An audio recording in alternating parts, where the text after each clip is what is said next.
शांति। हमको कोई गाली दे, हमें कोई मारे, हमें कोई फर्क ना पड़े। पहला लक्षण।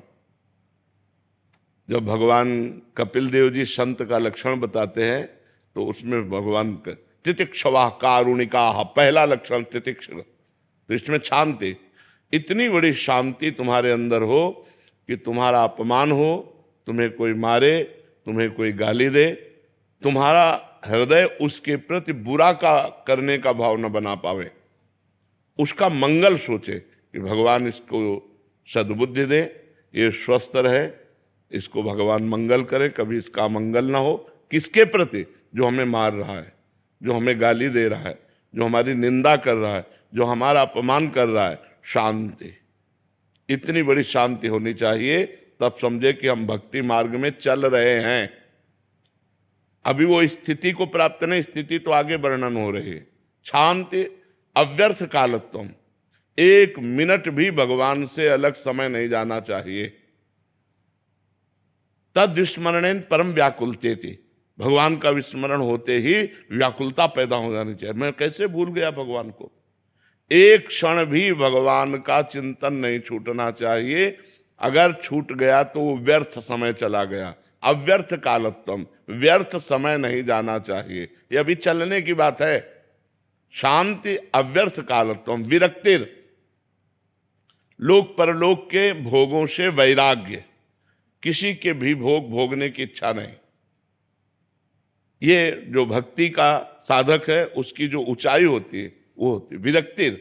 और फिर मान शून्यता, अपने में कोई सद्गुण ना देखना, अपने को अधम और नीच मानना और दूसरे में सद्गुण देखना, स्वयं अमानी रहकर दूसरों को मान देना, दूसरों का सत्कार करना, लेकिन जब अपना मान हो तो दुख होना कि मैं इस योग्य नहीं हूं, मैं तो नीच हूं, मैं अधम हूं। अमानिना मान देना, कीर्तनीया सदा हरि, जो सदैव भगवान का चिंतन करते हुए अमानी रहता है, दूसरों को मान देता है, वो भक्त है। मान शून्यता, शांति अव्यर्थ कालत्वम, विरक्तिर, मान शून्यता, आशा बंधा। अब उसके अंदर स्थिति आई, इसी जन्म में मुझे भगवत प्राप्ति हो जाएगी।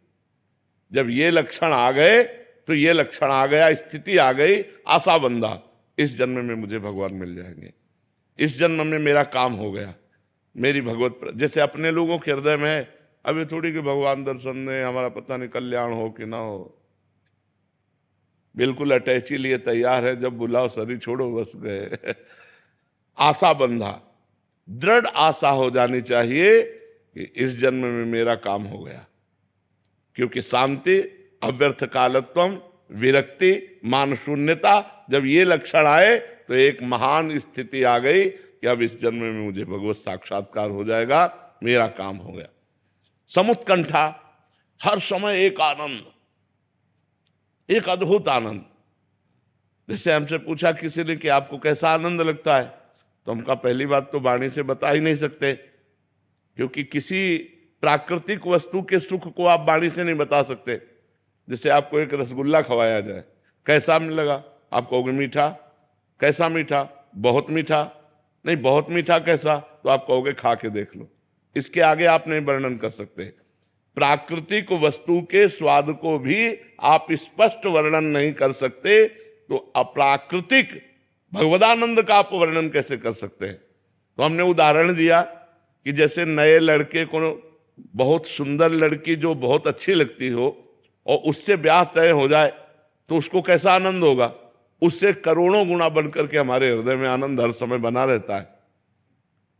इसीलिए किडनी फेल हमको दुख नहीं पहुंचा पाती।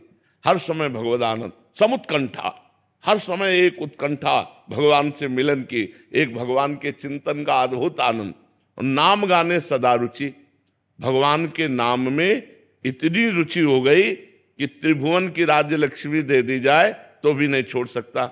आसक्ति तद्गुणा ख्याने, जिसके पास बैठ गया भगवान की चर्चा शुरू हो गई, वो भगवान की चर्चा सुने और कहे बिना रह नहीं सकता।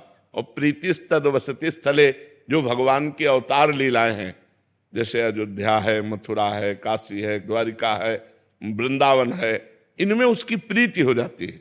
मेरे भगवान की नगरियां हैं, मेरे भगवान के धाम, पवित्र स्थानों में उसकी आसक्ति हो जाती है, बार बार जाना, दर्शन करना, रहने की इच्छा करना, ये पवित्र भाव उसके अंदर जागृत हो जाते हैं। यदि ऐसे भाव आ जाए तो जान ले भक्ति संपूर्ण अपना रंग जमा चुकी है। शांति रव्यर्थ कालत्वम विरक्तिर्मान शून्यता आशा बंधा समुत्कंठा नाम गाने सदा रुचि आसक्तिस्तद गुणाख्याने प्रीतिस्तद वसति स्थले।